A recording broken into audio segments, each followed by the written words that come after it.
Con un cordial saludo y bienvenida para todos los asistentes a nuestra sala virtual Zoom y quienes nos acompañan en Facebook y posteriormente nos verán en las redes sociales y en nuestra página web fundelt.com. En el día de hoy, viernes 29 de julio de 2022, último viernes del año, del mes de julio en este año, del primer mes del segundo semestre. Nos reunimos nuevamente con el fin de analizar otro episodio, la emisión número 164 de los hechos trascendentales que hemos ido recogiendo y seleccionando y difundiendo en torno al conflicto armado en Colombia. Para el día de hoy escogimos un tema supremamente importante, que es la muerte en combate del narcoterrorista alias Jerónimo Galeano de las FARC, un criminal que duró 38 años en este grupo, causándole terror, zozobra y daños a los colombianos, y finalmente en una brillantísima operación del batallón Tenerife fue dado de baja en combate en una lluviosa mañana del mes de marzo del año 2011. La muerte de este delincuente fue el camino directo para llegar a Alfonso Cano, ya que era su mano derecha, su estratega que le ayudaba a desviar el curso de las operaciones en todo el área y tenía una gran incidencia negativa de terror contra el campesinado, los indígenas del sur del Tolima e inclusive hasta con la Cruz Roja Internacional cometió delitos, como lo veremos de manera muy sucinta ahora en su extensísimo prontuario delictivo.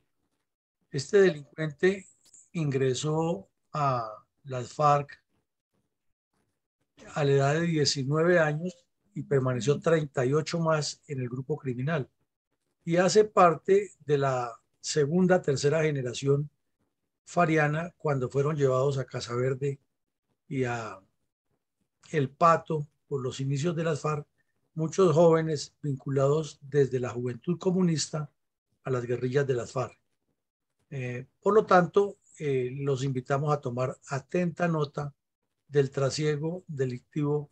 de alias Jerónimo Galeano y cómo finalmente fue localizado y dado de baja por tropas del Ejército Nacional.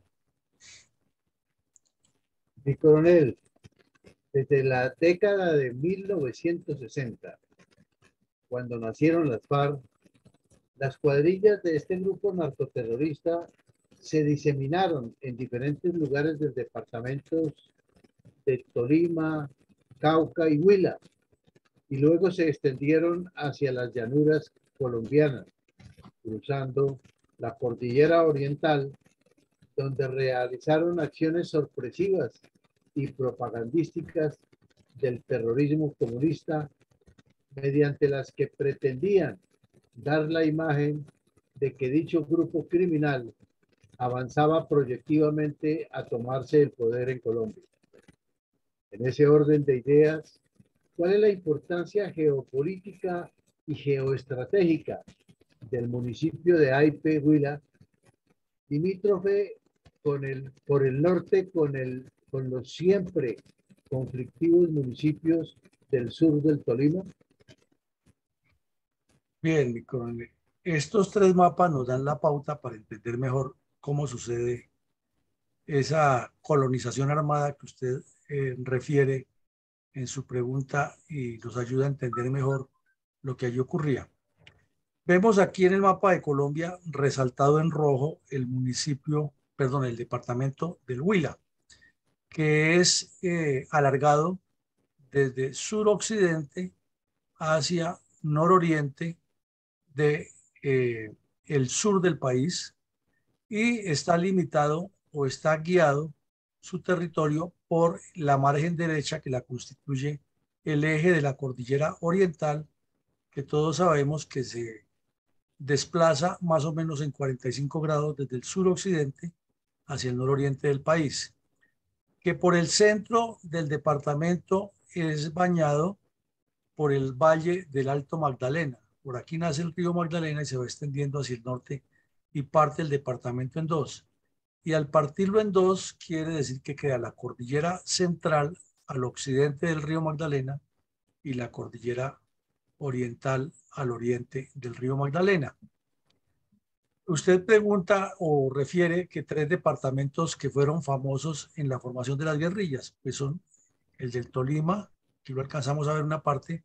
el Huila y el Valle del Cauca. Esos cuatro departamentos fueron el origen de las guerrillas comunistas en esta sección del país, ya que evolucionaron de la guerrilla liberal a la guerrilla comunista y finalmente podemos decir por eso que ahí es donde se produce la violencia tripartidista. Como se ve en este mapa de Colombia, al colonizar esos cuatro departamentos, pues es prácticamente separar todo el occidente del país y el sur del país en control o bajo el control de un grupo delictivo y tener salida hacia el Putumayo, Ecuador, hacia Nariño, inclusive hacia el Putumayo, Perú, y desplegarse, como usted lo notaba en la pregunta, hacia los llanos orientales y poder extenderse hacia Brasil y hacia Venezuela. Pero más complejo todavía es que ya queda en las goteras de Bogotá y se puede unir con las guerrillas que ha formado el señor Juan de la Cruz Varela por orden del Partido Comunista en el oriente del Tolima, que queda aquí donde estamos resaltando con el cursor, y en el sur de Cundinamarca y Bogotá. Eso es una demostración clara y palmaria de que cuando el ejército entró a Marquetalia en 1964, no estaba entrando contra un pequeño grupo de campesinos que reclamaban tierra, sino contra todo un emporio comunista que se estaba formando en estos cuatro departamentos con extensión hacia el resto del país. No en vano, en el año 68 fue sacado del Valle del Cauca Ciro Trujillo y tuvo que refugiarse en Boyacá, en Miraflores, como lo vimos en un episodio anterior, y allí fue eliminado, fue el primer cabecilla del secretariado de las FARC caído en combate. No fue Raúl Reyes, fue Ciro Trujillo en el año 68. Entonces, al mirar ya el mapa específico del Huila, vemos que el municipio de Aipe, por su ubicación geográfica, adquiere una importancia geoestratégica y geopolítica trascendental para el desarrollo de la guerra de guerrillas que estaba haciendo el Partido Comunista en el sur del Tolima, específicamente por medio de dos bandidos muy conocidos, uno Tiro Fijo y el otro Januario Valero, Oscar Reyes o Januario Valero. Y vemos que el municipio de Aipe limita con Neiva. Es más, cuando uno va por la carretera pasa por Aipe y entra a Neiva. Que limita también con Villavieja, que comparte con Aipe el famoso desierto de la Tatacoa, que está muy cerca de Baraya, que ya es una zona bien caliente, siempre ha sido complicada por la violencia, y está más también cerca del nororiente del Huila, donde está el municipio de Colombia Huila, que es de larga data conocido por los temas de violencia. Y si atraviesa Aipe por la cordillera, por este sector, puede llegar a Rivera, pero en especial a Algeciras, que ha sido el otro municipio muy afectado por la violencia, y sale nada menos que a Balsillas y a San Vicente del Caguán, que son las zonas que terminan limitando con el Pato y sale a Guayabero o pasa a la Uribe o baja a los Llanos de Yarí. Entonces, al revisar la historia del recorrido de Tiro Fijo, cuando él decide instalar, o el Partido Comunista decide instalar su epicentro en el Pato, entendemos por qué esta zona de Colombia, Villavieja, Baraya, Tello y Neiva, fueron tan comunes en la época de la violencia. Además, pues, como usted lo notaba, limita aquí con los municipios del sur del Tolima y más o menos por acá donde está Marquetalia o el Támaro, donde se formó o donde Tiro Fijo estableció la primera resistencia armada contra el Estado. Según los biógrafos y los propagandistas de las FARC, apenas con unas escopetas viejas y según la realidad, hasta con ametralladoras .50 con las que derribaron una aeronave de Elitaxi y luego asesinaron a sangre fría a los pilotos o a la tripulación para robarles todo el dinero que llevaban allí de una empresa de courier, transportaba valores y transportaba correspondencia, y también para robarle los relojes y los anillos de oro que llevaban los pilotos. Entonces, esto nos da una idea grande de lo que es la zona. Y aquí vemos el mapa, o perdón, la foto del municipio de Aipe, pegado como todos los municipios andinos en la base o en la pata o en la parte baja de un cerro. Y vemos que a pesar de que es boscoso y que tiene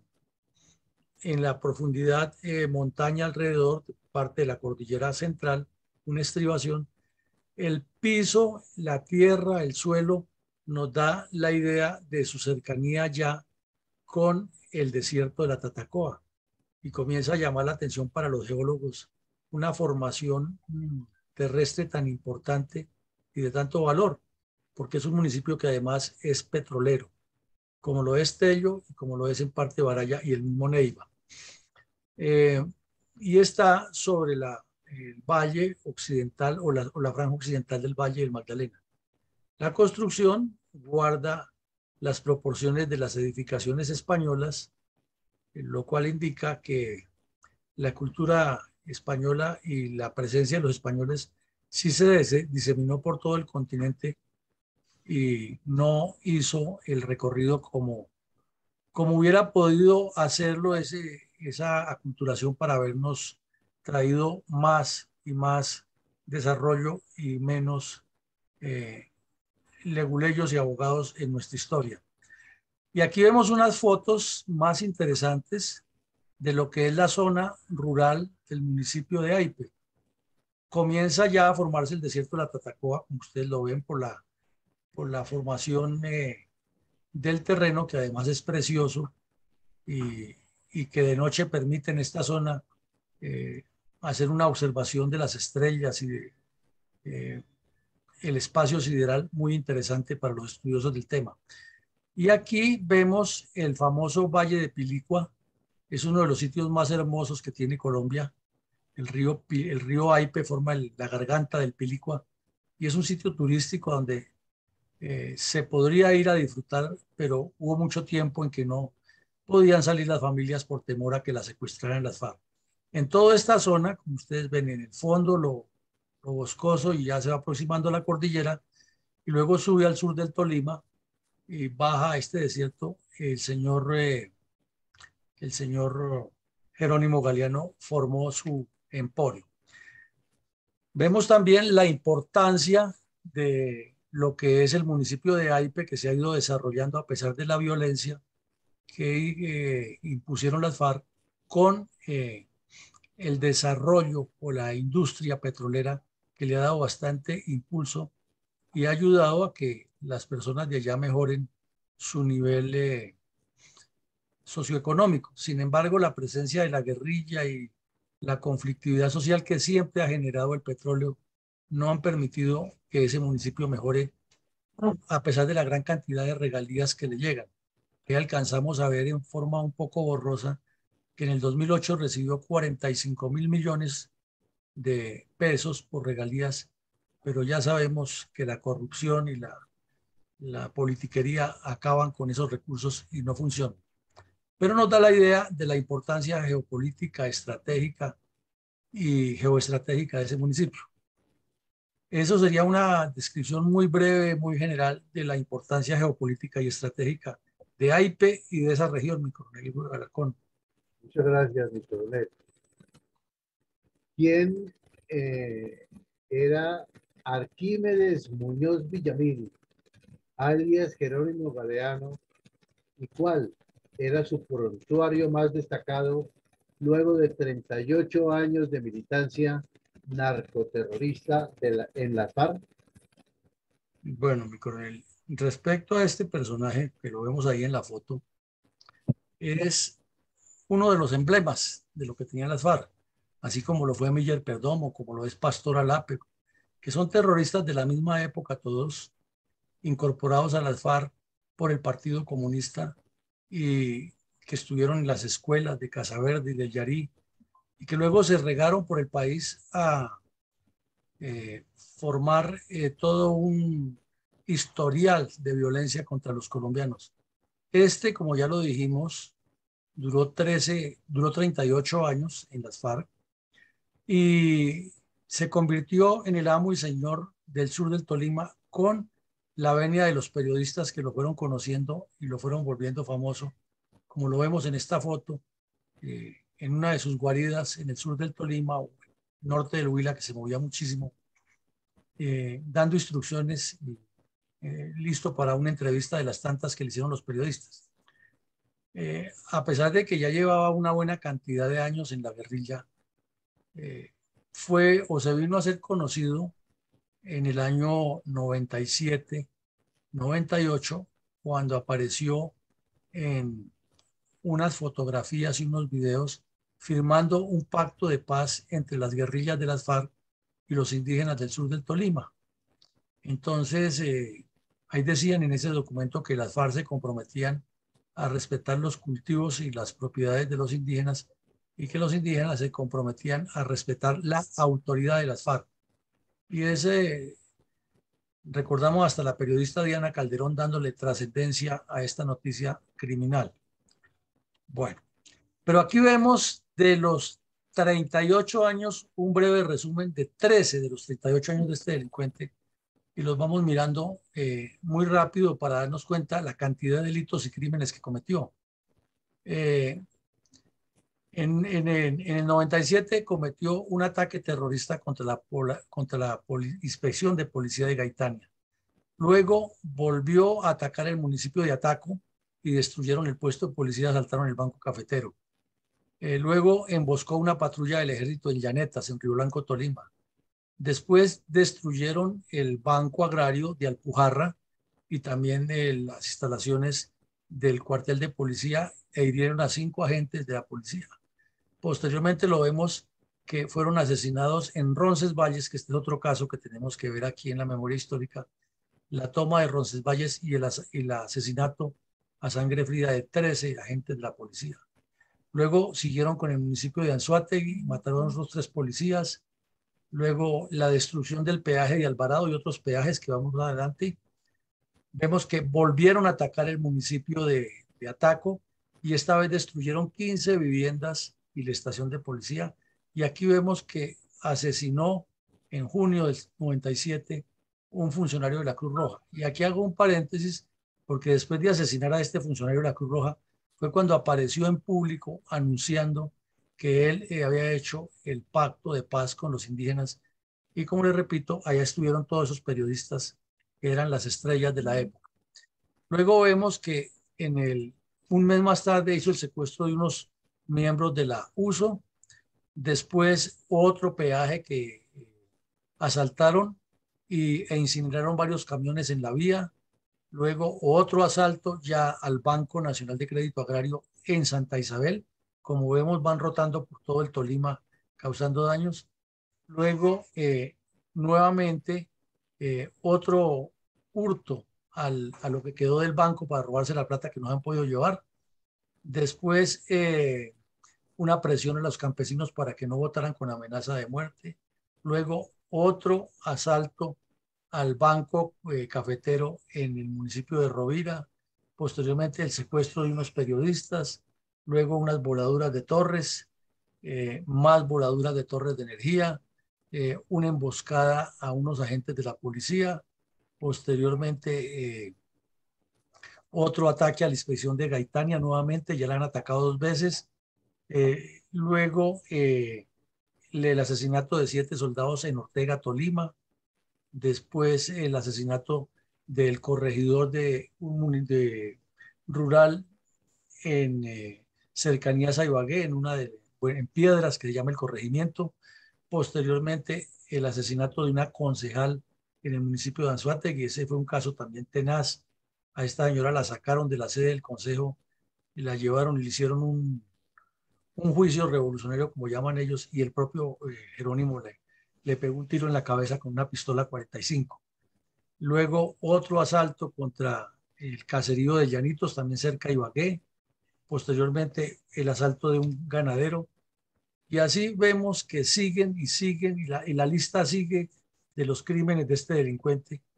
que aquí vemos su cédula de ciudadanía. Inclusive hizo en una de sus últimas acciones, no la última, fue el atentado terrorista contra la escolta del gobernador del Tolima. Vemos su cédula, era natural de Algeciras, Huila. Ya vimos la ubicación geográfica y la importancia para la guerrilla, y había nacido en 1953. Entró a las FARC más o menos en 1971-72, y estando ya en las FARC fue cuando se ceduló con la antigua cédula, y este era el reporte que tenían las autoridades de este delincuente. Entonces, a grandes rasgos, como ve mi coronel Alarcón, se trataba de uno de los delincuentes más activos y más peligrosos de las FARC, porque como le digo, apenas aquí están relacionados 13 de sus 38 años y tiene un prontuario bien extenso. ¿Cómo sería el resto de su participación delictiva? También le tiró mucho a las petroleras que le daban tanto dinero extorsivo. Mi coronel, ¿cómo se salvó Jerónimo Galeano de un bombardeo en noviembre de 2009? Bueno, este es otro de los episodios que tenemos previsto para la próxima semana, contar bien la operación, pero brevemente lo resumimos en que escapó un guerrillero de la seguridad de Jerónimo, se entregó en el plan de los movilizados que tenía, reinserción y reincorporación que tenía el gobierno nacional, gobierno de Uribe, año 2009, y este guerrillero sirvió de guía, hicieron una infiltración, localizaron exactamente el campamento, y con una georreferenciación precisa se autorizó a la Fuerza Aérea para que hiciera un bombardeo nocturno sobre el campamento. El bombardeo fue contundente y las bombas derribaron buena parte del talud cerca donde estaba el campamento, y allí quedaron sepultados varios bandidos. De entrada se pensó que él y su hijo habían caído porque no se daba razón de él, y se calculaba que han muerto 30 bandoleros, pero al hacer destapar el sitio, trabajarle con palas y lo que hicieron los soldados allá, encontraron nomás 13 cadáveres. Fue un golpe contundente, pero después se supo que unas horas antes del bombardeo, este sujeto se había movido de allí por alguna razón, y eso pues le dio cierto hálito de invulnerabilidad entre el campesinado, que llevaba muchísimos años. Es que de los 38 años que estuvo en las FARC, más de 30 estuvo en esa región, y era el mandacallar de toda la zona, como le digo, el predilecto de Alfonso Cano. Y entonces los campesinos y los indígenas y los cómplices que abundan en esa zona, muy preocupados por la situación de su camarada, que no cayó esa vez, pero sí se salvó y fue noticia nacional. Inclusive los medios alcanzaron a decir que probablemente estaba muerto, pero luego ya con informaciones de inteligencia y con un comunicado que él mismo firmó, se determinó que él y el hijo se han salido de ese golpe de mano. Gracias, mi coronel. ¿Cuáles fueron los antecedentes más importantes previos a la muerte de Arquímedes Muñoz Villamil, alias Jerónimo Galeano? Pues los primeros antecedentes que podríamos decir es ese resumen parcial de su extensísimo prontuario criminal, que desde luego ya lo tenían en la mira tanto del batallón Tenerife como del batallón Caicedo, y para la época de la quinta división, que le han dado esa jurisdicción completa. Pero de los más resaltantes de esos hechos está la muerte del Mono Jojoy, que ocurrió en mayo, perdón, en septiembre del 2010. También está la baja de Oliver Solarte, que fue en marzo del 2011, más o menos una semana antes de que cayera el señor Galeano. Y esta baja de Oliver Solarte, que es otro de los temas que tenemos que ver posteriormente, esta operación ocurrió en el Putumayo, cuando este tipo estaba dedicado al narcotráfico completamente en apoyo de las FARC y del gobierno de Rafael Correa. Otro antecedente es que para la época el comando del ejército y el comando general de las fuerzas militares enfocaron todas las operaciones o el grueso de las operaciones contra tres eh, bloques o tres sectores importantes de las FARC. El bloque sur y el bloque oriental, que constituían la retaguardia estratégica, y el bloque o comando conjunto central, que era el que estaba dirigido por Alfonso Cano, por una señora que le decían Mayerly, por Victoria Sandino, que ahora es honorable senadora, y por este Jerónimo Galeano, Felipe Rincón y otros. Entonces, había una intensidad de las operaciones constante. Esto es otra etapa de la historia que no se menciona por ningún lado por parte del señor de Rum ni por los que hacen la memoria histórica, pero el sacrificio de los soldados durante esos años de la estrategia de seguridad democrática fue algo que la historia universal debe reconocer como emblemático, porque fueron operaciones de día y de noche en todas esas regiones. Salieron costosísimas para el Fisco Nacional, pero muy efectivas para haberle traído la paz y la tranquilidad a los colombianos, algo que se les olvida a las juventudes de ahora, que en esa época eran niños y no saben todo lo que ocurrió y lo que fue ese sacrificio de nuestras tropas en esas tres zonas específicas. No quiero decir que en Urabá nos estuvieran golpeando, ni en Catatumbo, ni en Antioquia, no, en todas partes las operaciones eran intensas, pero aquí era porque iba contra los cabecillas y contra el narcotráfico. En el bloque sur y oriental, narcotráfico y cabecillas, y ahí estaba Tiro Fijo y estaba Jogoy, y en el bloque sur contra Gómez y antes ha sido contra Reyes, contra Solarte y todos los que movían el narcotráfico, y en el bloque central o comando conjunto central contra Cano. Fueron objetivos muy bien determinados, muy bien trabajados, y se lograron las operaciones efectivas con todos los defectos y virtudes que eso pueda tener. Por esa época también fue grande el incremento de las deserciones, eran muchísimos, no era sino pasar ahí por el Hotel Tequendama y ver la cantidad de muchachos, hombres y mujeres que han desertado de las FARC esperando a que los incorporaran o les tramitaran todo ese proceso de desmovilización en lo que se llamaba la oficina del desmovilizado. Y había varias casas de paso aquí en Bogotá, algunos de ellos inclusive fueron víctimas de atentados por parte de los mismos excompañeros porque han desertado. Esa es otra parte de la historia que permanece oculta y que no se menciona para nada en el informe del señor de Rú. La cantidad de deserciones que hubo en las FARC y la forma como muchos de ellos fueron, entre comillas, ajusticiados por sus mismos compañeros, o la suerte que corrieron estos muchachos que habían sido miembros de las FARC y desertaron desencantados por eso, además de la cantidad tan impresionante de testimonios que dejaron en la oficina del desmovilizado y en los archivos de la Presidencia de la República. Y tenemos casi la absoluta certeza que esos archivos intencionalmente no los consultó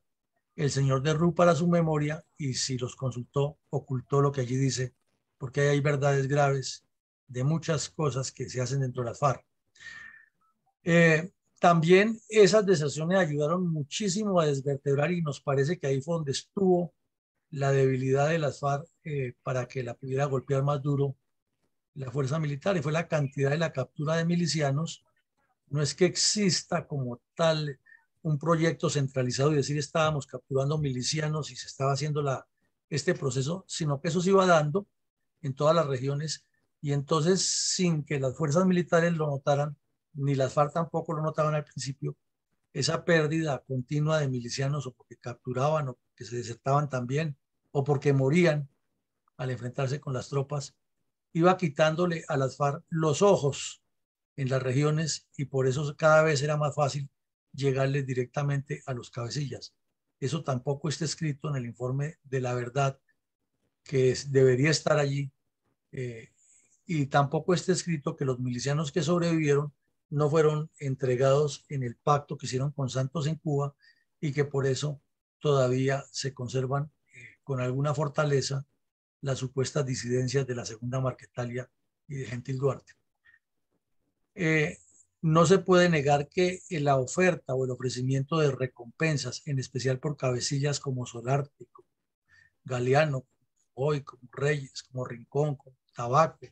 como Acacio, etcétera, tuvo un peso específico en la conducta de los guerrilleros y muchos de esos desertores lo hicieron por eso, buscando, porque eran ofertas grandes, eran de 3.000, 4.000, 5.000, 2.000 millones, 1.000 millones, y como les habían cumplido ya el gobierno a otros que las dieron, pues eso llegaba a la información a los campamentos y la prensa, porque los campamentos al fin y al cabo escuchan la radio o ven la televisión, estaba resaltando que eso estaba ocurriendo y eso facilitó. Entonces vemos que hay por un lado un debilitamiento militar de la guerrilla, hay un programa excelente que fue el de atención al desmovilizado, el programa de desmovilizados, hay una buena acción psicológica y hay una sensación dentro de la población y dentro de la guerrilla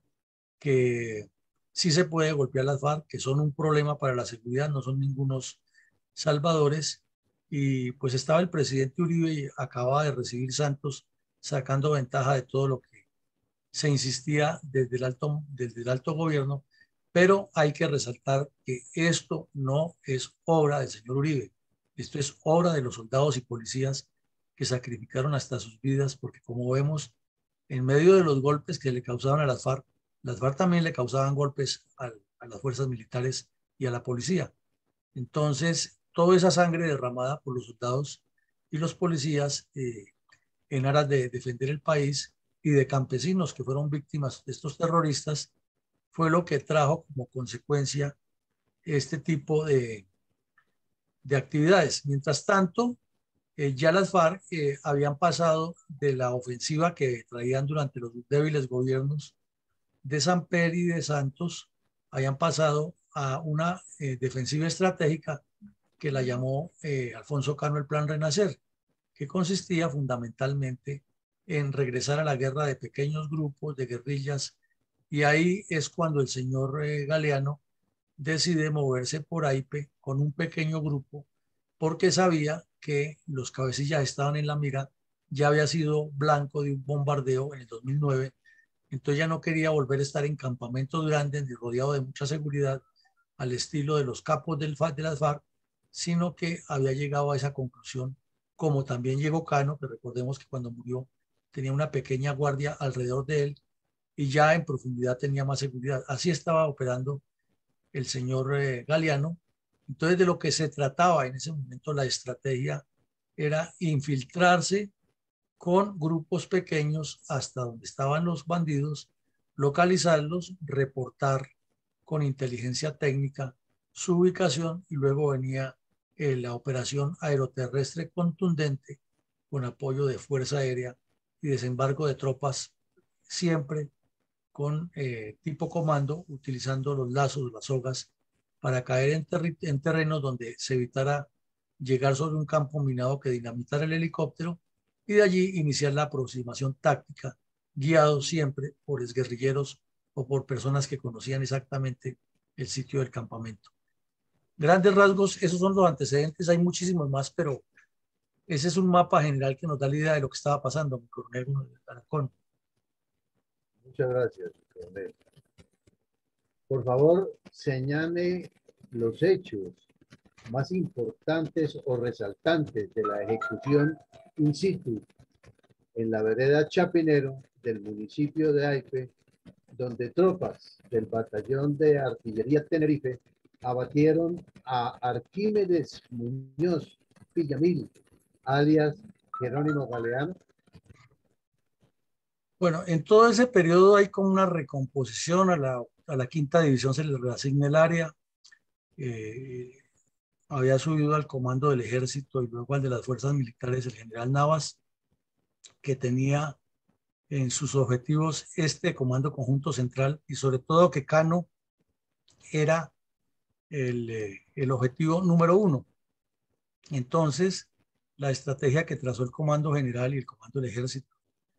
la Dirección de Inteligencia o el Departamento de Inteligencia del Comando General fue enfocarse en ir eliminando los cabecillas para ir rompiendo ese cerco táctico que era el que le ayudaba a Cano siempre a escaparse. Y fueron varias las operaciones que hicieron en que se llegó y se encontró, como decía mi general Navas, la cama calientica del bandido. Se acababa de ir. Eh, entonces había que localizar a estos delincuentes, a los cabecillas, y fue cuando se enfocaron en que de los desmovilizados se lograra ubicar a los cabecillas. Y entonces se estableció la ubicación donde se movía el señor Galeano en el área rural de Aipe. Se organizó la aproximación táctica, como la hemos referido, primero con un grupo de reconocimiento que se jugó la vida. Hay que siempre rendir testimonio de gratitud y admiración por esos soldados, esos oficiales y suboficiales que desembarcaban por sogas en la mitad de la montaña donde se tenía la información de los campamentos y hacían unas infiltraciones sencillamente de película para luego con medios técnicos informar exactamente las coordenadas donde se encontraban los delincuentes para que actuara la Fuerza Aérea y desembarcaran las tropas. Pero mientras tanto hacían los cierres terrestres, un trabajo bien articulado, difícil, riesgoso, y sobre todo en esta zona porque es muy lluviosa y para la época más. Es del contraste que tiene esta región. Aipe, como lo vimos, en una zona seca, árida, pero en la parte alta es lluviosa. Son de las características extrañas de la geografía colombiana. Entonces, se hizo todo ese procedimiento y al segundo o tercer día de la acción se entró en contacto con los delincuentes,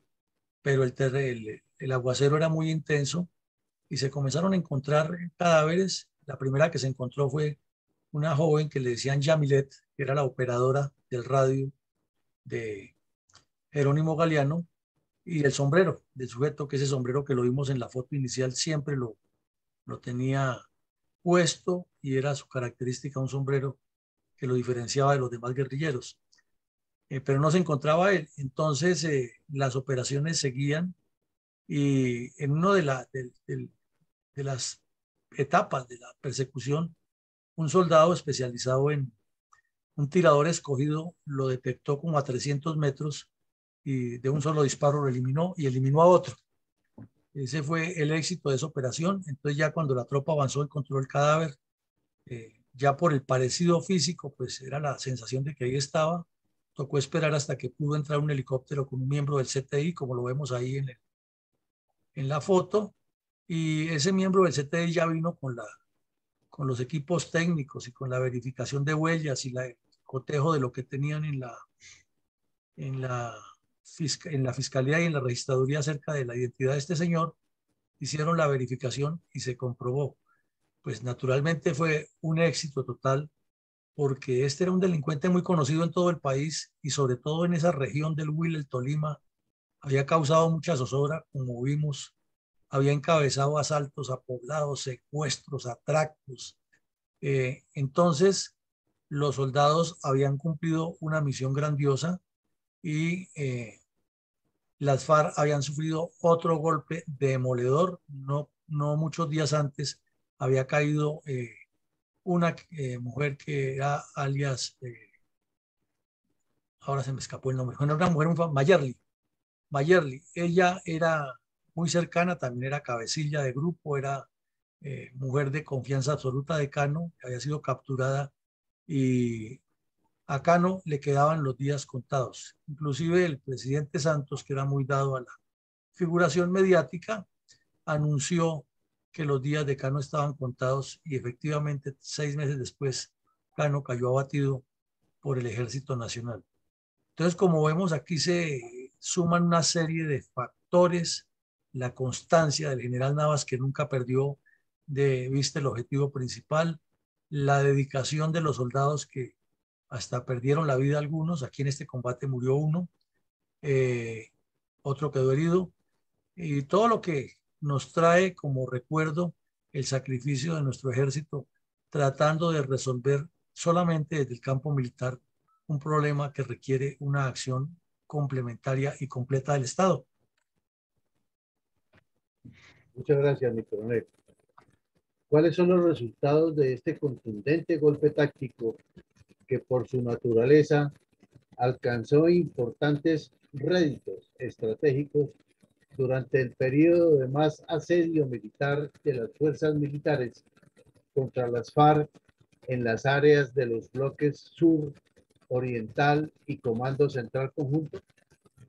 Bueno, mi coronel, entonces, en primera medida, pues la baja de 4 terroristas muy importantes, entre ellos Jerónimo y su segundo al mando de la cuadrilla, y la radista, que era además la compañera sentimental de él, una persona que manejaba muchísima información. Por eso hago el paréntesis que si la JEP y el señor de Rú en sus investigaciones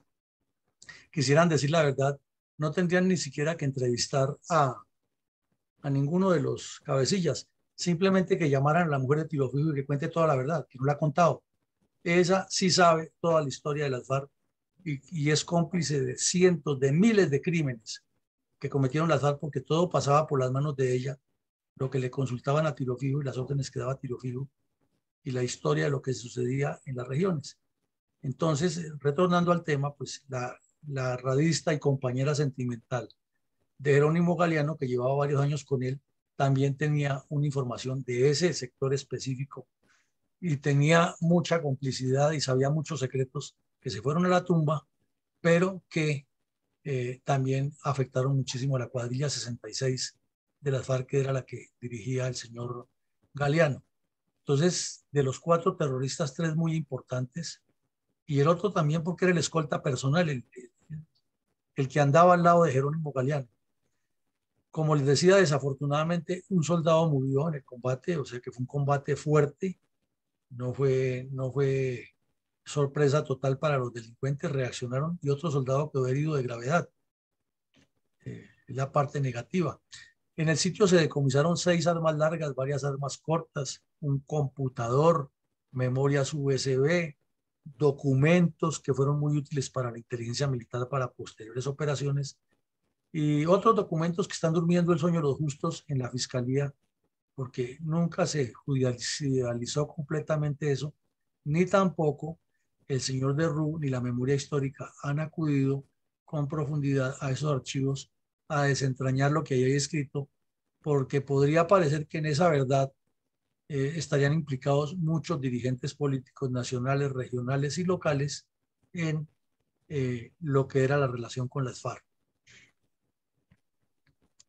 Y le encontraron 5 millones de pesos en efectivo que fueron entregados dentro del material incautado y eso quedaron a órdenes de la fiscalía.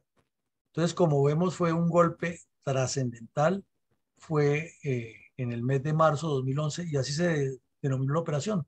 Operación M u Operación Marzo. Muchas gracias. Sí, señor. Mi coronel, ¿qué lecciones tácticas, estratégicas y geopolíticas se podrían derivar de esta operación militar contra el Comando Conjunto Central de las FARC, que se materializó con la muerte de Arquímedes Muñoz Villamil, alias Jerónimo Galeano, uno de los terroristas más buscados en Colombia durante más de 2 décadas? Pues mi coronel, como siempre lo decimos aquí, lecciones, conclusiones, enseñanzas dejan muchísimas y cada vez que se examina un caso de estos, desde la óptica geopolítica o estratégica o solamente táctica o la óptica militar o la óptica política o la óptica histórica, siempre aparecen lecciones. Aquí vamos a presentar algunas a consideración de nuestros oyentes para ver que hay una frase, un viejo adagio de la guerra, que la ofensiva es la clave del éxito o es clave del éxito. Y aquí nos referimos no solamente a la ofensiva militar, es a la decisión política de un gobierno por resolver un problema y darle el apoyo que necesitan las fuerzas militares. Tenemos en este momento la incertidumbre de lo que viene con el nuevo gobierno cuando el país está reeditando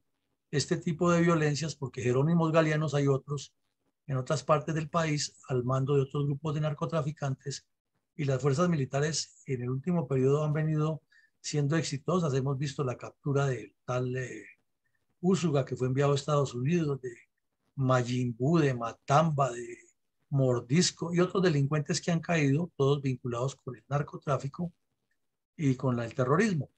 Pero ha habido una ofensiva permanente o por lo menos un respaldo, una identificación política del gobernante de turno con la acción militar. Ahora que viene ese anuncio de la revalúo de la seguridad, vemos que esta ofensiva va a entrar en una etapa de defensiva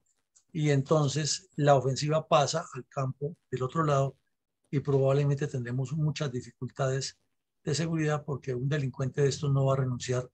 a las ventajas que ha obtenido o a lo que está haciendo y más sin tener una presión militar constante. Lógico que lo que le falta a esa presión militar es una acción de Estado, que en eso sí han fallado todos los gobiernos, en que los demás ministerios y los demás entes del poder se comprometan a desarrollar este tema de solucionar el problema. Otra lección es que los grandes ejércitos o en la historia de las últimas guerras siempre se ha hablado de la trascendencia de los snipers, o sea, los tiradores escogidos o los francotiradores. Y estos señores aquí los vemos que en esta operación cumplen una misión fundamental porque uno de ellos da de baja en el blanco a 300 metros con dos de los delincuentes más importantes de esa agrupación. Este golpe trajo para el ejército y para las fuerzas militares enseñanzas de la necesidad de que todas las unidades lo tengan. Eso es una norma que existe hace rato,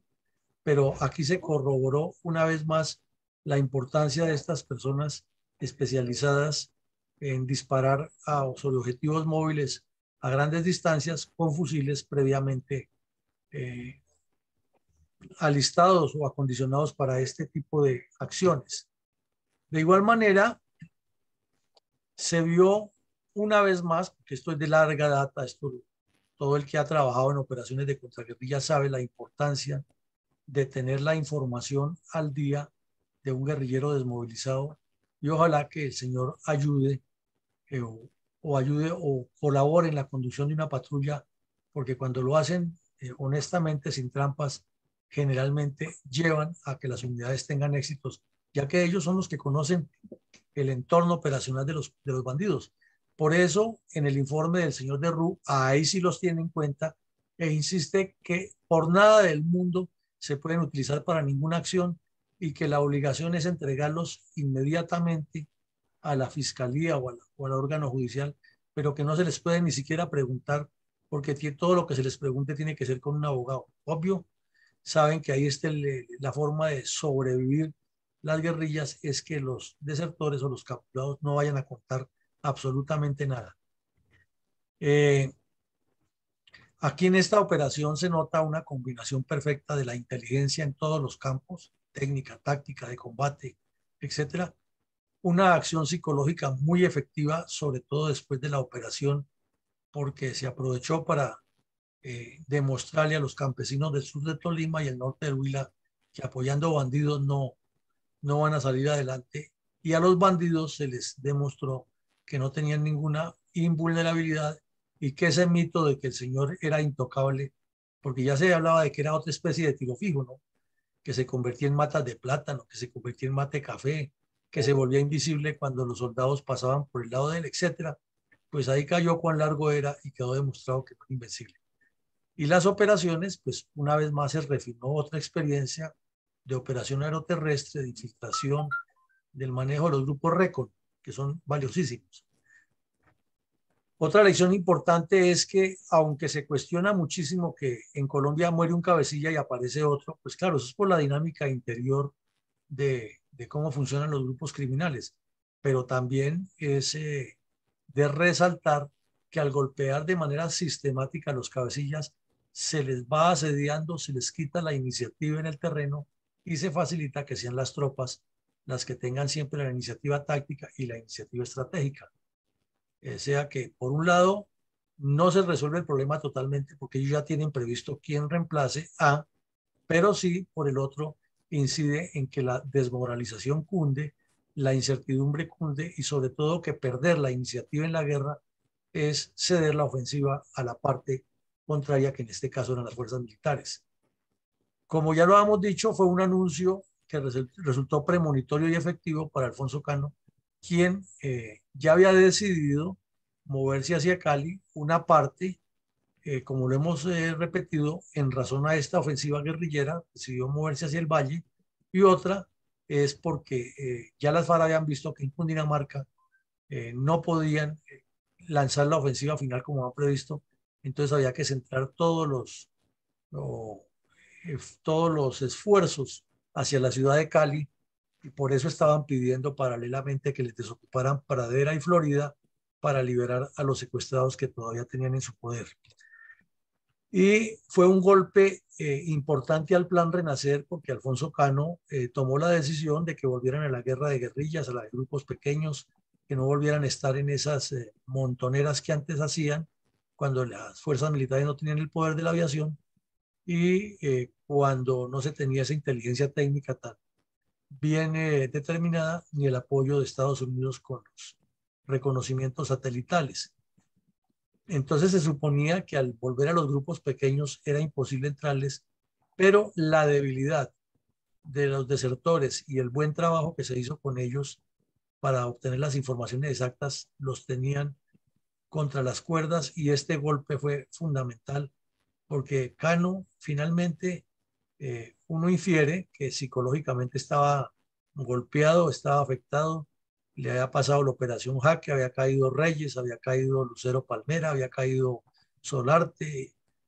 Acacio, todos los que han sido sus cercanos seguidores iban cayendo, y ahora la muerte de quien había sido su amigo del alma durante tantos años y su jefe de seguridad y su responsable de la diseminación de toda esta política y quien ejecutaba todos estos actos terroristas por orden de Cano, pues tuvo que haberlo golpeado muchísimo, y seguramente esa hizo parte de la forma en que finalmente cayó. Entonces, esos son algunos, mi coronel, de las tantas lecciones. No sé si usted tenga hoy comentarios o reflexiones al respecto. ¿Cómo no, mi coronel? Efectivamente. Este programa y muchos testimonios de soldados que participaron en este tipo de acciones operativas y les consta, como las narradas por la Corporación Rosa Blanca, niños y niñas violados y violentados por narcoterroristas de las comunistas FARC, son el contrapeso del informe de Derrux, porque contienen la verdad verdadera y no la sesgada que hoy quieren imponer en la educación, como o con el cinismo del mal nombrado abrazo de la verdad para incluirlo dentro de la educación de niños y juventudes de nuestro país. Este es un llamado que tenemos para que participen en el programa, nos escuchen y vean que lo que contamos aquí es la historia verdadera, esa que no es amañada. Conociéndola en profundidad será base fundamental para la evolución y construcción de nuestro futuro mucho mejor que el que nos están planteando actualmente los que van a entrar a definir el próximo gobierno en nuestro país. Esta afirmación está reflejada en la famosa frase de quien no conoce su historia está condenado a repetirla. Y cuando se repite es con mayor crueldad y con mayor violencia. Eso es todo por hoy, mi coronel Villamarín. Bueno, mi coronel, entonces vamos a escuchar nuestro mensaje institucional para el cierre, agradeciéndoles a todos su asistencia e invitándolos esta noche al espacio que tendremos de análisis acerca de la memoria histórica, aún no corrijo, acerca de la forma como la Fundación plantea y ofrece un proyecto general de partido político, sin entrar en todos los detalles, pero sí daremos un bosquejo general.